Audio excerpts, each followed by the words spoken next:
Good morning मुलांनो. आज आपण 7th स्टँडर्ड मधला प्रॅक्टिस सेट 9 बघणार आहे. त्याच्यामधील काही एक्झाम्पल आपण बघणार आहे.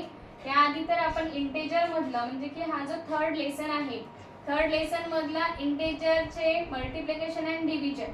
ओके, तर हे आपण बघितले, एक्झाम्पल नुसार समजावून सुद्धा दिले. परंतु आपण प्रॅक्टिस सेट 9 मधले काही एक्झाम्पल आज घेऊया. तर एक्झाम्पल नंबर फर्स्ट दिलंय -96 डिवाइड बाय 16. आता इंटेजरचे रूल्स आपण शिकलो, मल्टिप्लिकेशनचे आणि डिव्हिजनचे सेम आहेत, तर त्याप्रमाणे आपल्याला हे डिव्हिजन करायचे. 96 डिवाइड बाय 16 किती होतील? 6. 16 1 जा 16 and 16 6 जा 96. ओके, बट साइन कशाचं असेल? एक मायनस आहे आणि एक प्लस आहे, तर साइन काय असेल? मायनस. म्हणून आपलं उत्तर निगेटिव्ह किंवा -6 हे आपला आन्सर असेल. ओके, त्यानंतरचं एक्झाम्पल आहे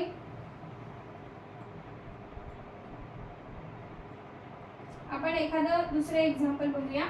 एक आहे -5 डिवाइड बाय -350. ओके, तर अशा वेळेला हे जे एक्झाम्पल आहे, तर अशा वेळेला आपल्याला हे मोठी संख्या वर नाही घ्यायची आहे, जी दिलेली आहे तीच ठेवायची आहे. वरती कोणती आहे? न्यूमरेटर मध्ये -5 डिवाइड बाय काय आहे?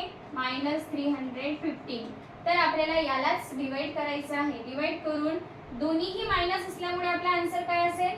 प्लस.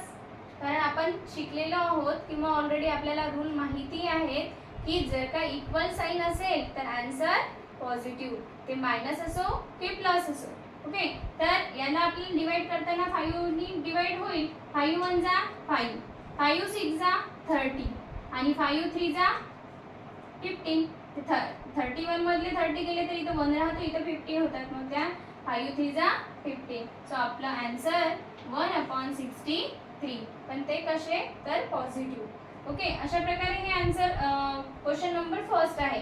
क्वेश्चन नंबर फर्स्ट मध्ये एकूण 10 एक्झाम्पल आहे. आपण फर्स्ट आणि 10 नंबरचे एक्झाम्पल घेतलं. रिमेनिंग जे मधातले आहेत 2 to 9 ते एक्झाम्पल तुम्हाला प्रॅक्टिससाठी सॉल्व करायचे आहेत. काही अडचण आली तर कमेंट्समध्ये शेअर करा आणि कळवा कुठला प्रॉब्लेम तुम्हाला जातोय, तो आपण इथं सॉल्व करू नेक्स्ट क्लासमध्ये. ओके, तर नेक्स्ट क्वेश्चन काय आहे? Question number second.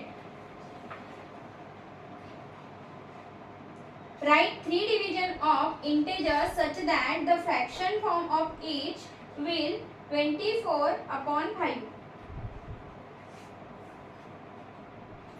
Fraction form किती आला पाहिजे? 24/5. याच्यासाठी अशा किती डिव्हिजन आपल्याला लिहायचे आहेत? तर 3 डिव्हिजन आपल्याला लिहायचे. अशा वेळेला हा फ्रॅक्शन आला पाहिजे. बघा, लक्षात ठेवायचं, हा फ्रॅक्शन येण्यासाठी आपल्याला 24/5 याला एकदा 2 नी मल्टिप्लाय करणार, जो मिळेल आपल्याला तो एक फ्रॅक्शन असेल. त्यानंतर आपण एकदा याला 3 नी मल्टिप्लाय करणार न्यूमरेटर आणि डिनॉमिनेटरला, आणि तिसरा मिळण्यासाठी आपण 4 नी मल्टिप्लाय करणार, तो असेल म्हणजे त्याचा फ्रॅक्शन असेल. ओके, अशा प्रकारे बघा आपण एक्झाम्पल सॉल्व करू शकतो आणि आपल्याला पाहिजे ते आन्सर मिळवू शकतो. तर हे जे आन्सर आहे तुम्हाला काढायचे आहे, सिंपल आहे.